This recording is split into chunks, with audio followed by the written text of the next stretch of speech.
We have this really great treat of just having Beth here. Beth Clark, you guys got to meet her when we were going out into like, you know, the different like areas where we were drawing in. We went to that park. What's the name of that park? Oakbourne. Got a great opportunity to like just have her like walk us through some of those things. We also talked about like foreground, middle ground, and background. We talked about movement and stuff. Beth is actually a local landscape artist, and the great thing is she's going to show us some of her work. She's going to show us things that inspire her, some of the artists that inspire her, as well as like some of the things that might be able to help you to create your landscape drawings and paintings. All right? Mm-hmm. So let me just start from the beginning. I went to the Academy of Fine Arts in Philadelphia, Pennsylvania Academy. It's the oldest art school in the country. I focused on painting. It's a 4-year program, and your first year you take a little bit of everything: printmaking, sculpture, painting, still life painting, portrait painting. I guess portrait painting second year. And then by the third year, you are given your own studio. So by then they think you should be focused on what you want to study, and you're working on your own. Teachers come to you and look at your artwork, give you ideas, ask you what you're doing, why you're doing it. And then they didn't have any academic classes there, so you could either go to what is now University of the Arts or University of Pennsylvania. And I went to Penn, and because their art history department is really fantastic. You had to take 16 classes, 4 had to be art history, but I took 8 because it was so good. All different kinds: pre-Columbian art, modern art, medieval art. Then when my youngest child started middle school, I'd always painted, but I went back to the academy for the master's program. It was very intense. We got to see all different kinds of artwork. Very famous artists would come and look at your work, be critics, give you ideas. It was very helpful and very intense. So what I'm going to do is, at the end of the MFA program, you were given, let me backtrack. The 3rd and 4th year of the first academy experience, you exhibit in the Academy Museum. So your artwork is up on the walls.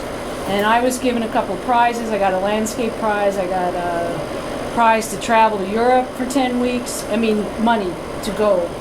So a couple of my Italian paintings are in here. So then at the end of the graduate program, you have to write an artist statement. And it was despite doing all these paintings, this was one of the hardest things I had to do.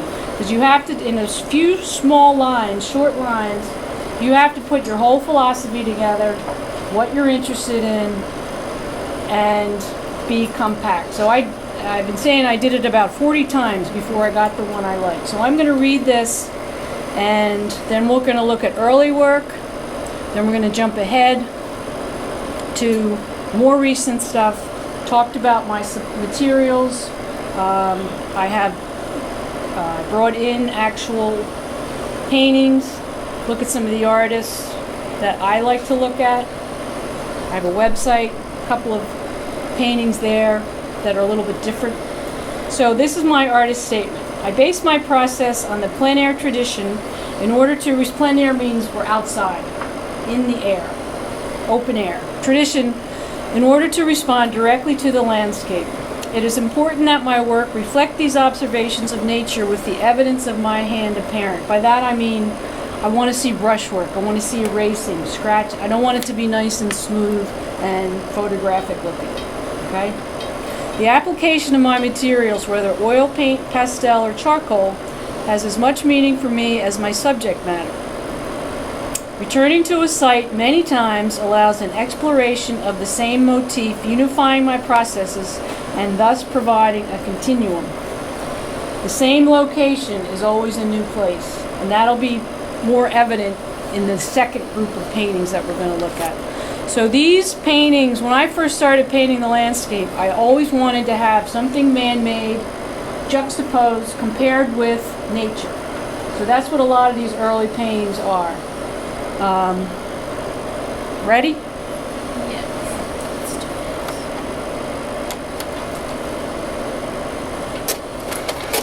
Now, has anybody ever been to the Philadelphia Art Museum? Yeah. Yes? Yeah. Okay, now you got to use your imagination.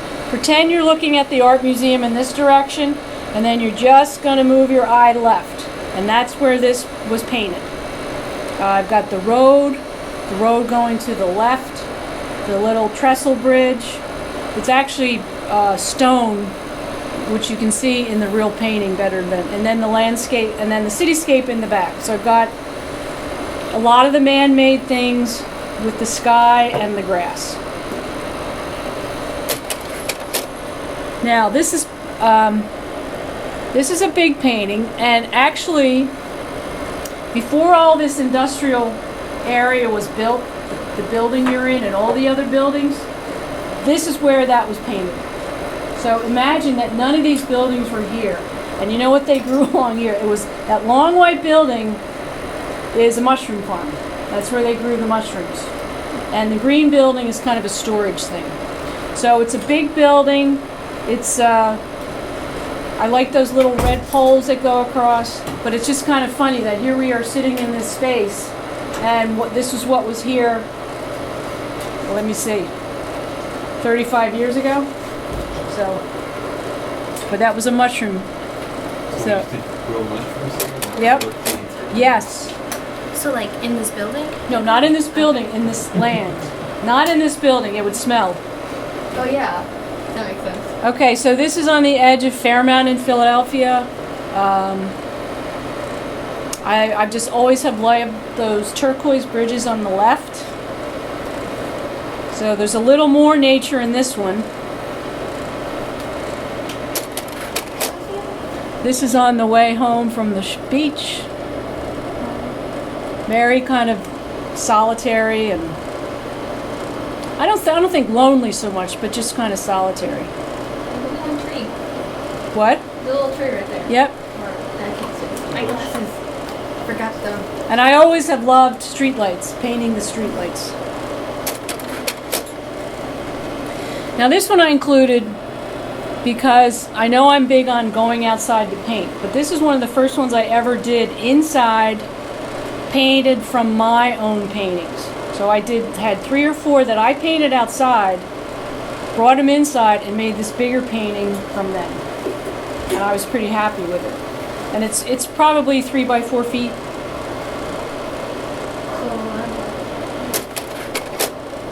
Okay, this is one of the ones I did in Italy when I finished art school.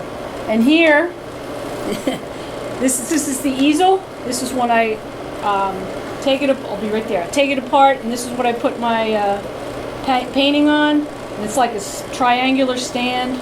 But I bought this many years ago in Italy, and I still use it today. So this is on Bristol board, which is kind of a smooth, dense paper. And I took with me a little metal watercolor box, and I put my oil paints in that. Painted through Italy. This is outside of Siena. This is outside of Florence. Painted in France, in Spain, and Ireland. Did you have a question? Yes. What do you think would be the most important focus for a landscape painting? It depends what grabs your eye first. I'm all over the place. I mean, I have some that are up close. Some of the earlier ones are a little more traditional, like most 2/3 land, 1/3 sky. But then I started to switch it up where it was no sky. All, as you'll see as we go along. That's a good question. Okay, this one I put in. I used a limited palette. Limited palette means I only had 4 colors. And again, I did it inside, but I had sketched and painted outside using the same palette. So my red was Venetian red, which is like brick color. My yellow was yellow ochre. The blue was black, and then some white. And again, I like the geometry of the hills and that road going back. And then you see that little red thing under the green bushes? Yeah. Well, what happened was I had started actually on the vertical a portrait, and I just couldn't stand it, and I couldn't stand looking at it any longer. So I covered it up with this painting, and that little red thing just stayed there, and I thought I liked that, so I'm just going to keep it. So There's another painting, not a very good one, underneath that one. I still have this in my house. If I have a particular painting where I've learned a lot or something really clicked, I don't like to sell it.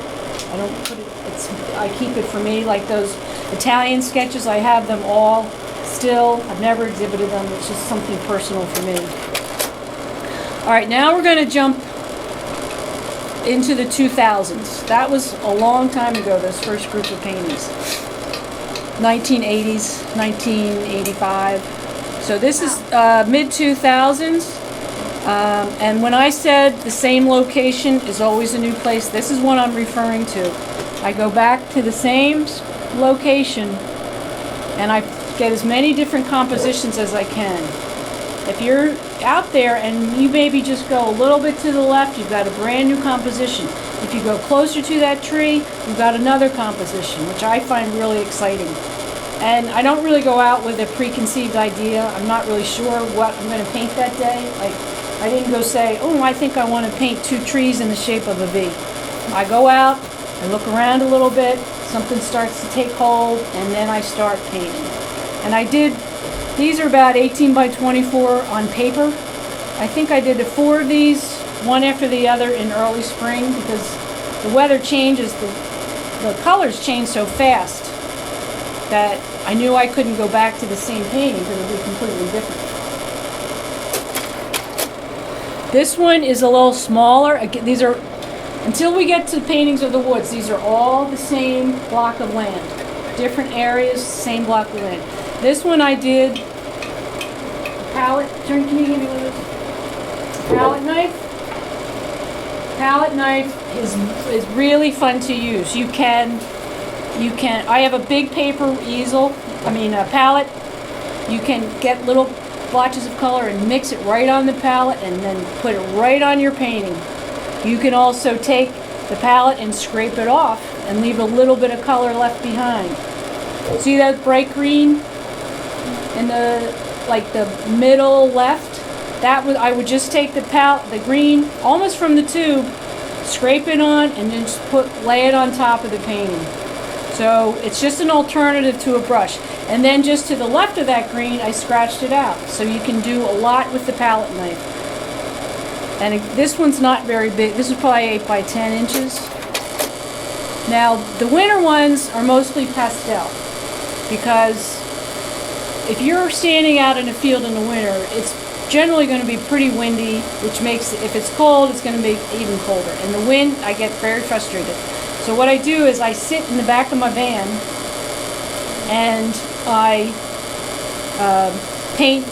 I have a tray for my pastels. I have a cushion I sit on. I open the hatch and I look out and paint. And this one is only about this big. And I really like the wedge shape, and I love the winter palette, the winter colors. I just don't like the temperature.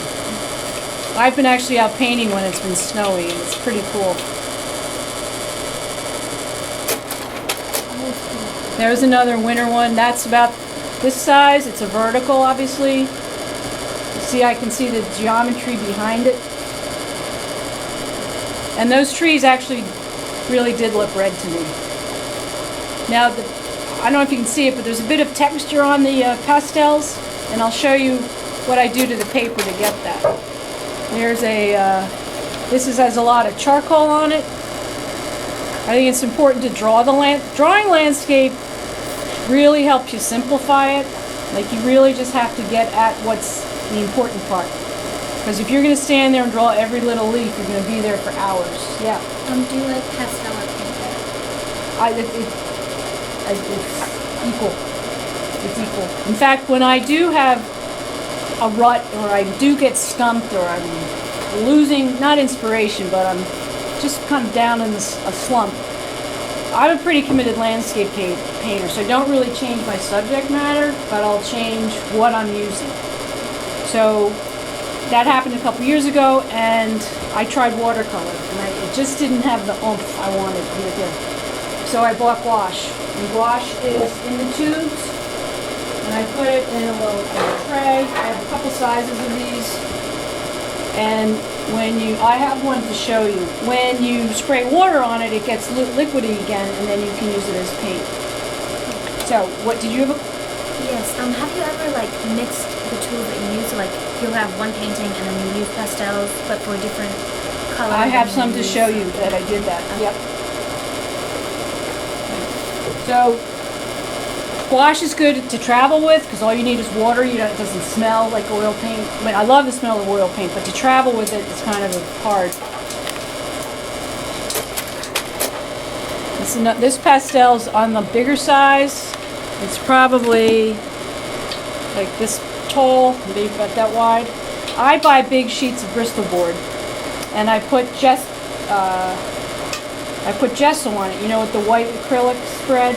And then I have something called pumice gel, which I'll show you, and it creates a tooth on the paper so that the pastel really sticks to it.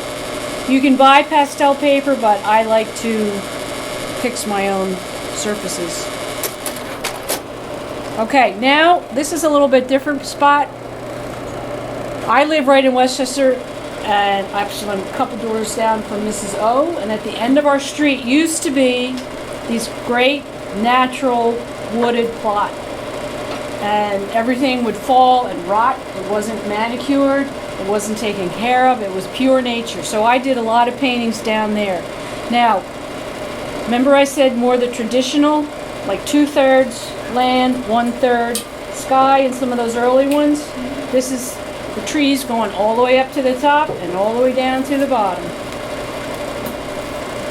This is pastel.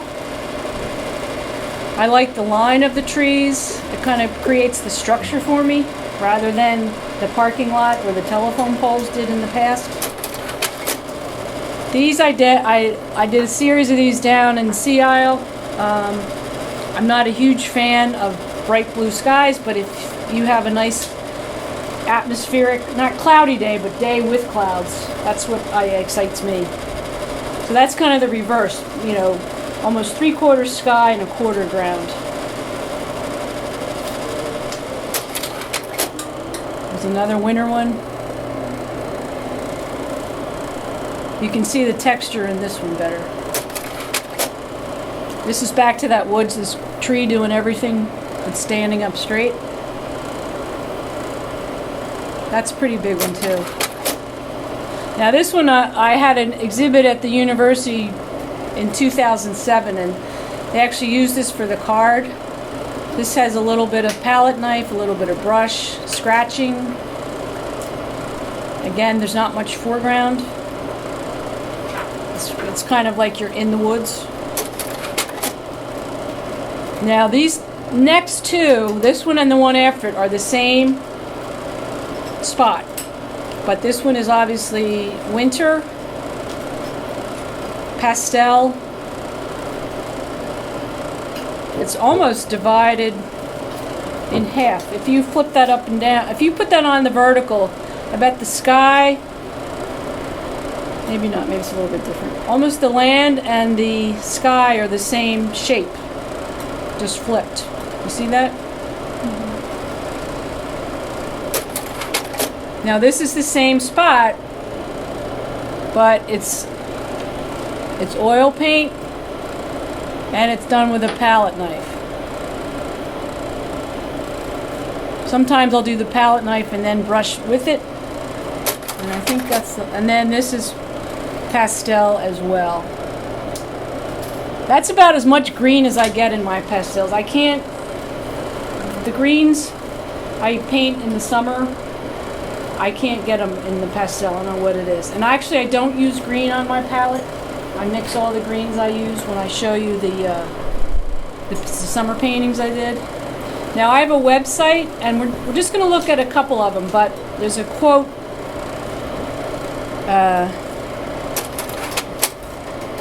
I want to tell you.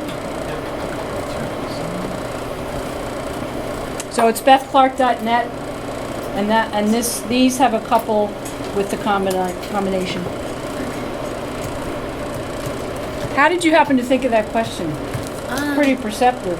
I used to do that a lot, but that was just because we didn't have all the colors of just colored pencils. We'd have 3 colors in colored pencils and have a few others. So it was kind of out of necessity. Yeah, and then I decided I really liked the look of it, so I kept doing it. Right.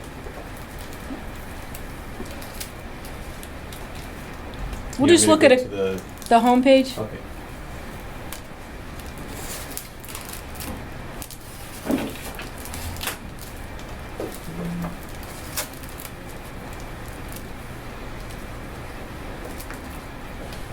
So the bottom part is just my artist statement, which I read to you.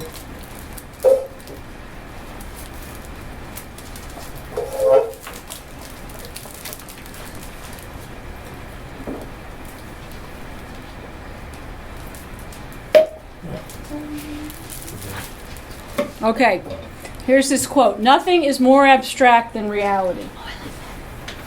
And to me, that just sums up my thought processes, my way I paint. Giorgio Morandi was an Italian artist in the 20th century, and talk about being obsessed. He would do these still lifes, little bottles, 3 or 4, constantly rearranging them, constantly altering the space between them to make the negative space bigger or smaller.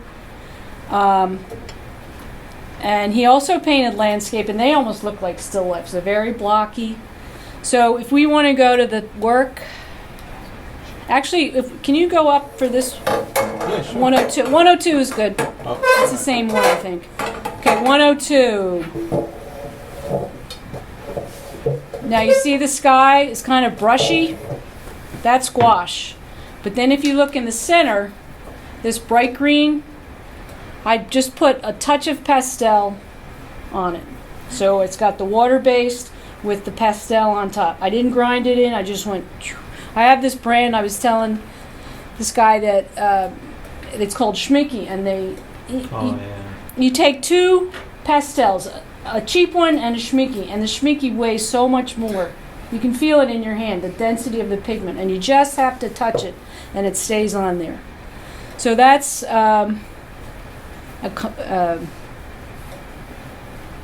let me see, about 104. 104? Yep. So that's a winter sky. Again, I do these in the sky was more interesting, so I made that more of the painting. And then there's one with the 123.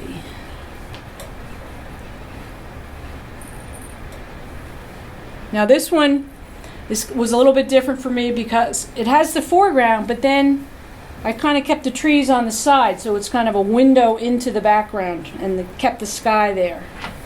I like the way it just draws your eye into like this one section right here. I mean, it's really, and the texture, like all. What is all it's throughout. oil, yeah.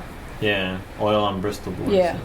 And I even though I paint small, I still use wide brushes. I don't like incrementally reduce the size of my brush compared to the size of the paper or panel. I like to see I mean, I use small brushes, but I use the big ones all the way through. How about 115? Okay, that one that's on paper too. That's on Bristol board. That has a little bit of everything too. It's kind of has the scratching out. It's kind of smushed in some areas. It's Just look at the trunk. lots of different ways of putting on the paint. And again, there's no sky. There's not a real traditional foreground. There's it is scratched out. Yeah, and right there as well. And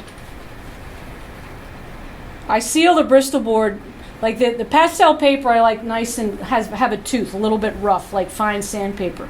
The painting surfaces I like the opposite. I like them real slick. So I put denatured alcohol and shellac together and brush it on the paper, and that seals it. And sometimes you have to do a couple of coats. It's also a really, really nice yellow color, so that's nice when it comes through. Yeah. How long have you been doing landscapes? Since I've been 18. Wow. But I'm not going to tell you how many years, because then you'll know how old I am. When's your birthday? What year were you born? I'm not going to tell you. How about 125? Yep. And then we'll go on. Now this one, this one's on canvas. Mm-hmm. So that means it's on the cloth. You know, the stretcher bars kind of fit into one another like a joint puzzle. Then you wrap the canvas around it. And then this has a lot. I like the combination of the greens and the lavenders. The lavenders kind of take the greens down a notch or two. Not so bright. But these greens I mix. I've slowly started to bring a green back, but not a whole lot. And that was a lot with the palette knife too. And what I was happy with this one was, if the tree branches aren't real dominant. It's kind of like they're really in the foliage, which I was happy about that one. Artists. And hopper. Yep. I don't think that's an Albert hopper. It might be. It Yeah, might it's Tumblr. It's the probably takeoff? someone doing something in the style of hopper. Right. So the gas station. Gas station, sure. So remember the first one I showed you of mine near the art museum? Yeah. How are they? What do they have in common? What is in both of them, in mine as in there? I'm not comparing myself to Edward Hopper, believe me. What? It shows a contrast between something man-made and nature. Right, the man-made and nature, and that's what he did a lot. And those gas stations really look like that. Yes, If they you didn't did. know what that was, it's a gas tank. Yeah. What? Do you ever have people in your landscapes? Really, it's really old-fashioned. Figures. Drawing the figure is good practice, but to me, it's like doing scales. Like if you play the piano, you're warming up to do the real thing, or the thing that's important to you. How about Nighthawks? That's the this one? cafe. Yeah. Oh, I love that one. So this is in the Whitney Museum. It's just kind of lonely. I don't know. Solitary. I don't really find them lonely. I see them solitary. So there's a man having coffee or something, then there's the couple talking to the clerk. When Edward Hopper, that's this artist's name, and he painted from the early 20th century to probably early 60s, 1960s. Whenever he had a woman in his paintings, he used his wife as his model. So he never was without a model. Without a model. How about one of the Cape Cod? Yeah. You want the lighthouse? Sure. So he had a house on Cape Cod, and he lived there. I think eventually he lived there year-round in Truro.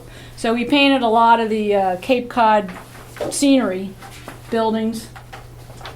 Again, the lighthouse. How many people in the lighthouse? One. By themselves, looking out for fog and ships. So that's solitary as well.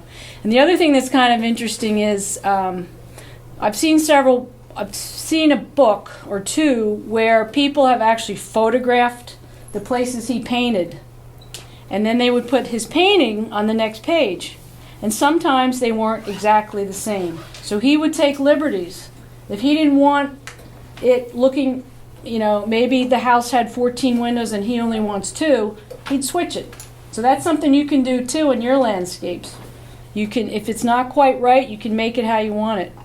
I also like the direction that this leads your eye again, like towards the right with the clouds, with the Right, way you that got the sun vertical is. coming up. Mm-hmm. Then you see Yeah, those right. clouds and they wisps you right back down. Yeah. Very nice piece.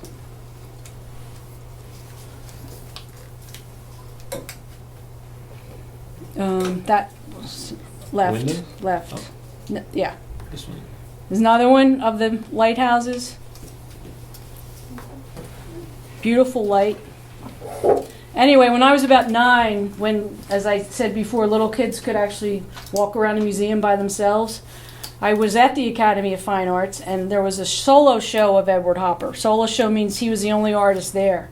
And I stayed for a long time looking at all these paintings. It was, as I remembered, it was the first impression I had of looking at art and seeing how powerful it could be. So, then there's another artist I like named Richard Diebenkorn, and I like him for lots of different reasons. He was painted, let's see here, let's go to Ocean Park. We'll start there again. Mm-hmm. He painted abstractly, he painted representationally, he did what he wanted. So these He lived in a neighborhood in California outside of Berkeley called Ocean Park. And he did a series. That means they were kind of based on the same format, but they were all a little bit different. So these are big paintings. The paint is kind of layered. You can, if you see the yellow, the red section, the yellow section, then that weird color, I'm sure that has about 4 layers of paint in there. Now, we also talked about balance and composition. Balance doesn't always have to be symmetrical. You can have balance by one big shape versus lots of little shapes. So he's got the big blue shape in the bottom right-hand corner, and then the little chopped up part next to it. So that can create balance. Then let's go to the landscapes. Mm-hmm. See, those are all Ocean Park. And he did... I'm trying to find this one of the... Okay, see the one? Yeah, that's this the one? one. Yeah. I love this painting. It has the shape still there, but it's obviously a landscape. So it's still geometrical, mm-hmm. but you can see shadows, you can see trees, you can see the white line of the highway, some houses, some buildings. He's got the man-made and the green too.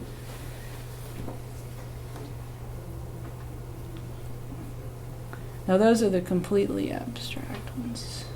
How about a still life? Still life of this, yeah. Maybe. Let's see. There you go. Still lives. Okay, still life. You know what that is, right? It's a painting of objects. So even there, look. Scissor? The tomato. Oh. Okay, how simple is that? A sliced tomato, but how beautiful is that paint? I mean, he just... I love this right there, like that blend of the white and the red, oranges. And where's that one of the glass? Because that comes to my... that was right. Oh, too far back. This one? Or the one with the glass and the knife? Glass and the knife. Oh, there. Yeah, the texture now, on this. Look at the bottom half. What was that phrase in my website? Nothing is more abstract than reality. I mean, if you blew that bottom half up 3 by 5 feet, you'd have an abstract painting. But what is it? It's a knife and a glass. So that's why I admire him, because he just did what he wanted to. You know, he didn't feel pegged in by what people think. You know, once you start an abstract painting, you're always an abstract painter. He would go back and forth. Okay, last one, Cezanne. Yep.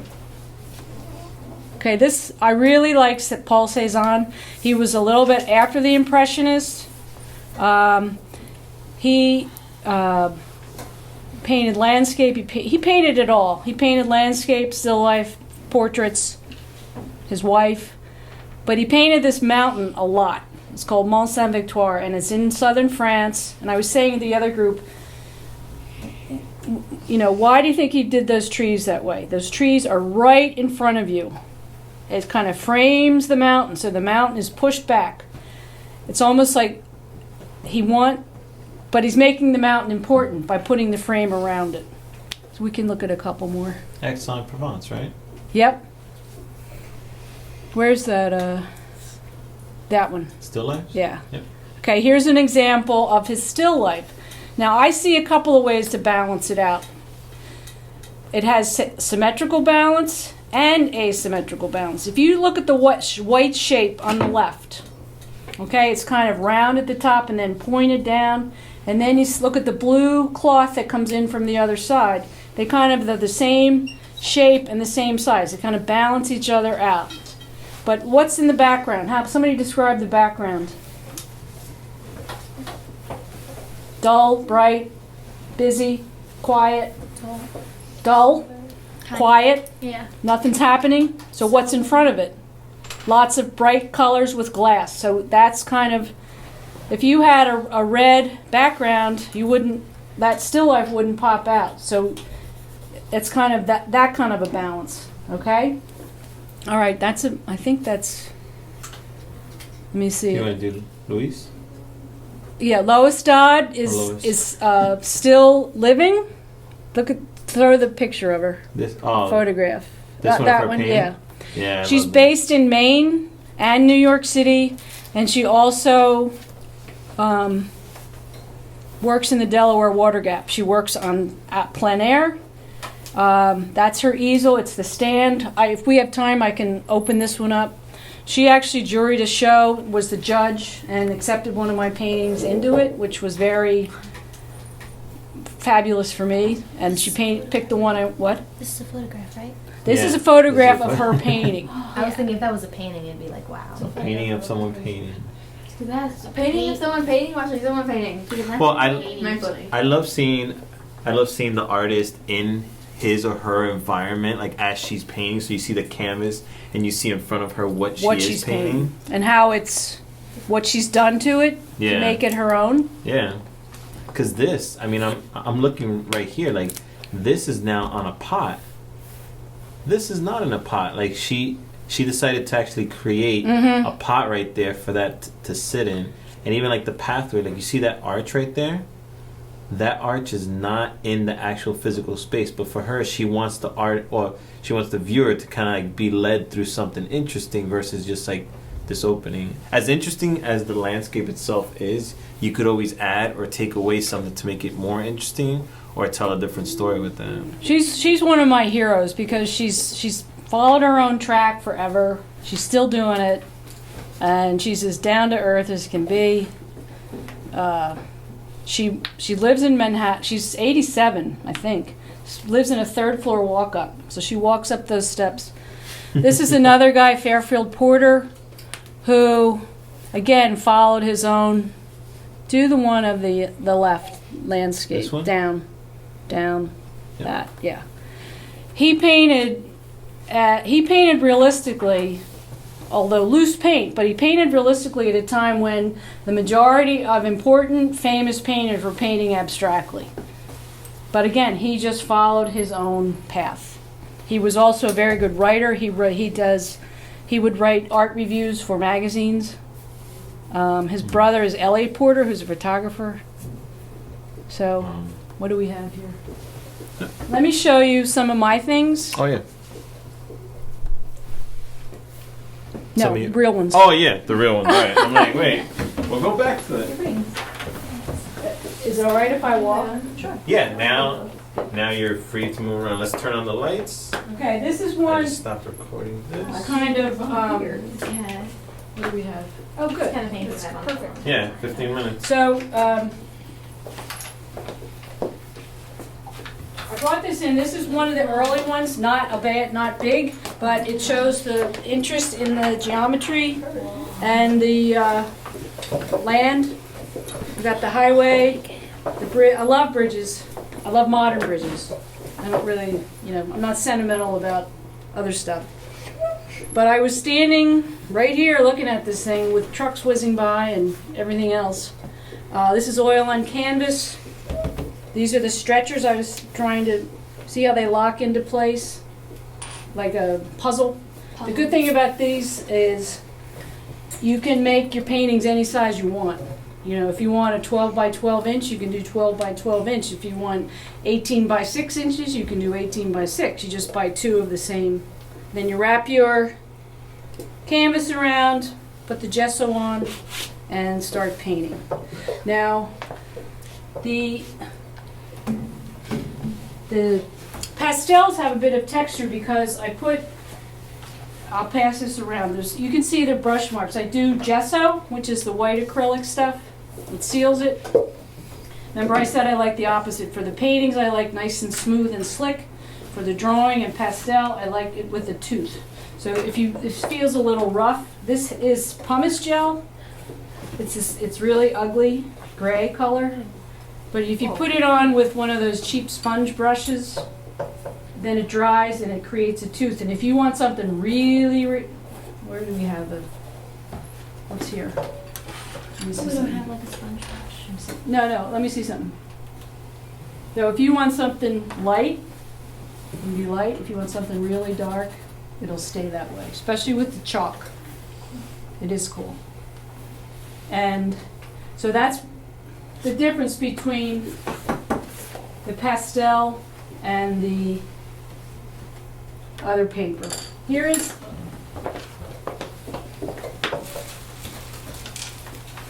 a pastel I did, not very big, but see how I buy the big Bristol board, then I ripped it. So, and it's layered here, and you can see the texture.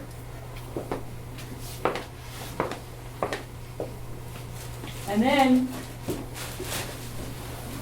the gouache I showed you is in the tubes. Here's one I did. As I said, I was trying watercolor, I just didn't like it at all. But you can get transparent, you can keep it really thin, or you can get it much thicker. Layer it and layer it and layer it. And I like the colors. And I haven't done a really big one. That might be the next step, to do a big gouache. But I like the lines that the trees make. And again, not much sky, no real foreground. And then the oil paintings,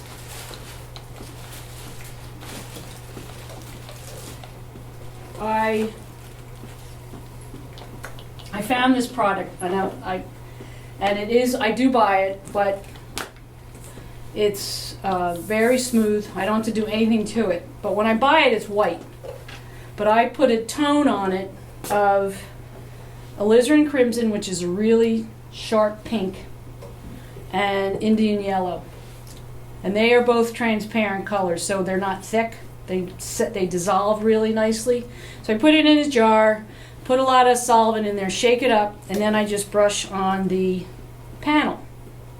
Now, why do I want to get rid of the white? A couple of reasons. First of all, if you're out in a sunny day, the white is really hard to look at.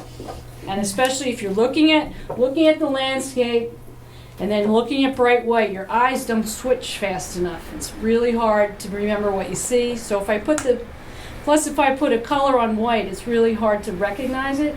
It sounds kind of weird, but if it's on the red, I can see the color more easily. So then and also, once you're out here painting a while, the red starts to get annoying, and you want to cover it up. So it lets me get painting faster. Now, I paint pretty fast, but with these panels, I have to stop after I get the initial painting done, because if I keep going and keep painting on it, it pushes the paint that's there around, and then and it doesn't stay, so I have to let it dry a day or two and then come back to it. So that's why I do the toned. And these are from this summer. You can see I use a big brush. And I like these logs that had fallen down. They really were kind of a lavender against the green. So that's from this, and that's on panel. The same stuff, just a little side. And then this is a different one I did. So the plant is coming right out of the bottom, and it's bigger in the foreground. So this Queen Anne's lace is not as tall, but it's not as tall as a tree. But when you have it in the foreground, it's going to be bigger than what's in the background. And here, I actually used a palette knife to get these little bits of paint on for the blooms. Right here and in there. So this was probably a 2-day painting. 1 day to get the initial done, and then let it dry, and then go back. And then this, I was in an exhibit this September. So this painting was in it. This is one of the ones I did when down in the woods. This is about 3 by 4 feet, something like that. And then the last thing I want to show you is kind of a happy accident. Got to take advantage of them. Happy accidents. I had a bunch of this was a couple years ago. I had a bunch of old invitations think it was this one. No, where is it?